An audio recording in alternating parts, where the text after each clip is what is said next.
Sebelum masuk pada sesi demonstrasi ruqyah, ya, di sini saya akan menjelaskan beberapa poin khusus ya terkait tata cara meruqyah ini. Ya, yang pertama adalah bahwa ruqyah syar'iyah itu bisa dilakukan oleh siapapun. Ya, ruqyah syar'iyah bisa dilakukan oleh seluruh orang-orang yang beriman kepada Allah Subhanahu wa taala, terkhusus keimanan terhadap Al-Qur'an Al-Karim sebagai mukjizat Nabi Shallallahu alaihi wasallam yang terakhir dan tidak ada lagi mukjizat setelahnya hingga akhir zaman. Jadi hamba-hamba Allah yang dimuliakan, untuk apa terapi ruqyah ini? Terapi ruqyah atau terapi Al-Qur'an adalah untuk penyakit-penyakit ruhaniyah atau penyakit yang mengganggu batin, ya, jiwa atau psikis manusia, ataupun penyakit yang mengganggu akal, kebijakan pikiran manusia, dan juga penyakit-penyakit pada pikiran, pada psikis, ya, pada batiniah manusia yang berinfek kepada penyakit jasmaniah manusia, ya. Dan tentu orang yang melakukan terapi harus lebih sehat daripada yang diterapi dalam hal ini. Jadi harus memiliki keimanan lebih kuat daripada yang diterapi, sebagaimana Nabi SAW menterapi sahabat. Ya, di sini hamba-hamba Allah yang muliakan. Semana orang yang terguncang imannya diterapi sama orang yang stabil imannya. Jadi ada beberapa poin yang menjadi syarat-syarat sebagai peruqyah. Yang pertama, dia harus memiliki akidah yang lurus, ya, akidah yang murni. Seseorang yang bertauhid, yang mengesahkan Allah, tidak memiliki ilah-ilah lain. Dia bertawakal kepada Allah Subhanahu wa taala dan merealisasikan keyakinannya, ya, dengan ketakwaannya. Jadi pada poin pertama, orang ini tentu adalah orang muslim. Ya, orang muslim yang beriman kepada Allah Subhanahu wa taala dan meyakini Al-Qur'an bisa melakukan penyembuhan. Yang kedua adalah orang yang berakidah atau memiliki tauhid yang esa, tauhid yang kokoh, yang berakidah murni, memiliki tauhid yang kokoh, ya. Maksudnya apa? Dia tidak menduakan Allah Subhanahu wa taala, tidak melakukan kesyirikan, ya. Dan yang ketiga adalah Ahlussunnah wal Jamaah yang sahihah. Dia mencintai sunnah Nabi Shallallahu alaihi wasallam, tidak mencintai amalan-amalan yang menyelisih sunnah. Ya, ibu sekalian. Bolehkah Ustaz Nay orang kafir meruqyah orang beriman? Tidak boleh dan tidak akan bisa. Tetapi orang-orang yang beriman bisa meruqyah orang-orang yang tidak beriman. Nah, seperti itu hamba-hamba Allah yang muliakan, ya. Pada poin kedua tadi, bisakah orang-orang musyrik meruqyah orang-orang yang bertauhid? Jawabannya juga tidak.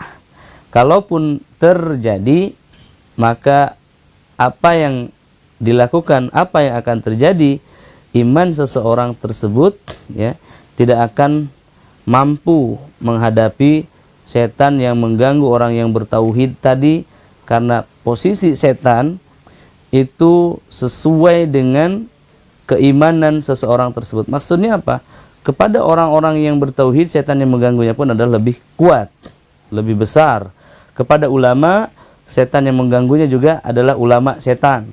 Begitu. Nah, hamba-hamba Allah yang muliakan, maka pada poin yang ketiga tidak bisa juga ahlul bid'ah meruqyah ahlus sunnah.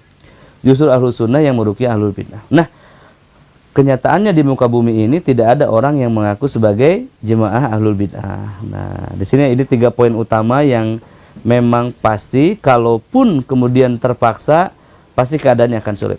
Yang ketiga, hamba Allah, syarat menjadi seorang peruqyah adalah dia memiliki senjata.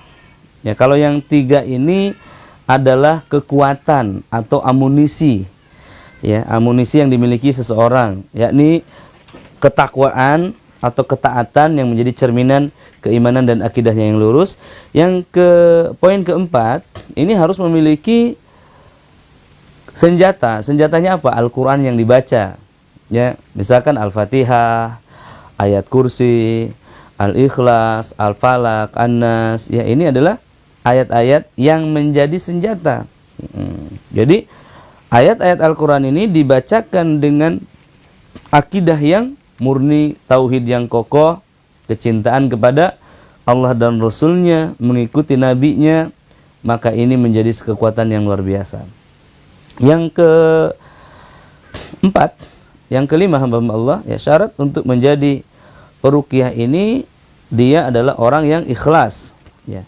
Dia orang yang tulus, niatnya adalah menolong orang lain. Jadi Rasulullah SAW bersabda, engkau akan senantiasa dalam pertolongan Allah selama niat engkau adalah menolong manusia yang lainnya. Jadi kalau kita meruqyah tujuannya menolong kaum muslimin, membebaskan dari lembah kesedihan, ya, membebaskan dia dari kesesatan, ya, maka Allah akan menolong dia dan memberikan infrastruktur langit dan juga infrastruktur bumi. Ya hamba Allah, infrastruktur langit berupa kekuatan, berupa taufik, infrastruktur bumi berupa tools atau peralatan tempur yang ada di muka bumi. Ya, baik.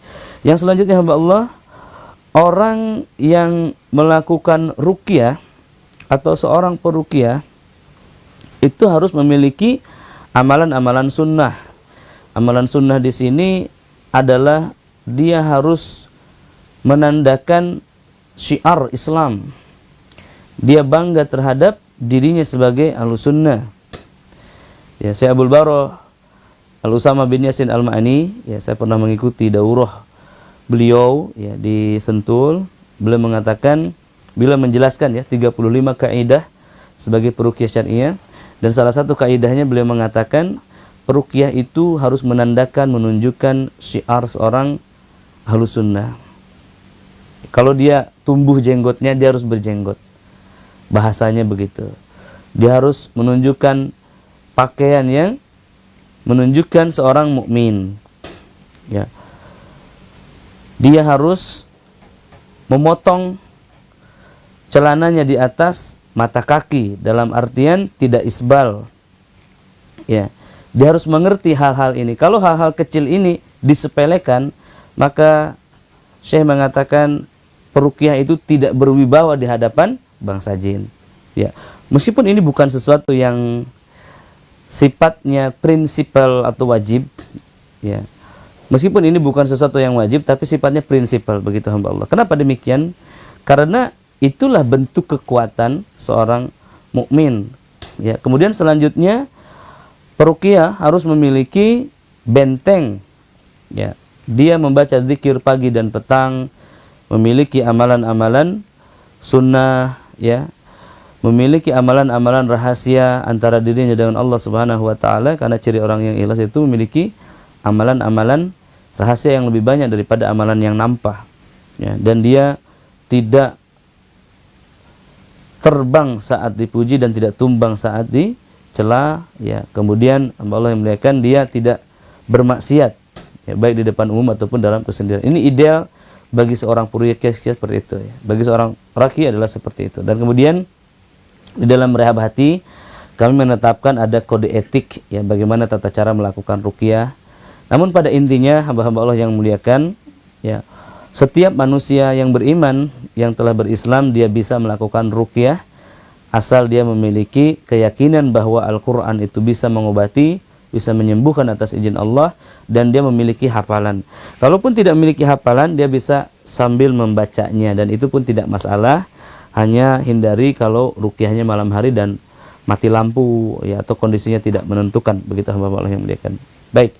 Kemudian apakah ada syarat-syarat khusus bagi seorang peruqyah? Misalkan harus sembelih ayam atau sembelih kambing, puasa berapa hari, ya, menghafal Al-Quran berapa juz, ya, tidak ada hamba Allah. Tidak ada syarat-syarat khusus bagi seorang peruqyah untuk langsung meruqyah, ya.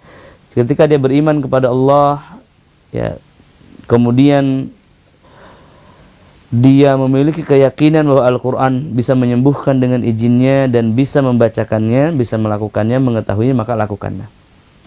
Apakah dia perlu ijazah dari seorang guru? Ya, tidak perlu juga. Ini berbeda dengan ilmu-ilmu perdukunan yang harus diijazahkan. Ya, intinya dia mendengar dari seorang guru dan guru itu ridho kepadanya, maka bisa dipraktekkan ilmu tersebut. Dan dalam program kuliah Ruqyah Syariah online ini, hamba-hamba Allah, siapapun Anda yang mendengarkan ini, tidak perlu menghubungi saya atau bersalaman atau bawa beras merah dan ayam jago ke rumah ya, untuk melegalkan ilmu ini. Ya, dipersilahkan, antum paham dan kemudian bisa melakukan, bisa dipraktekkan.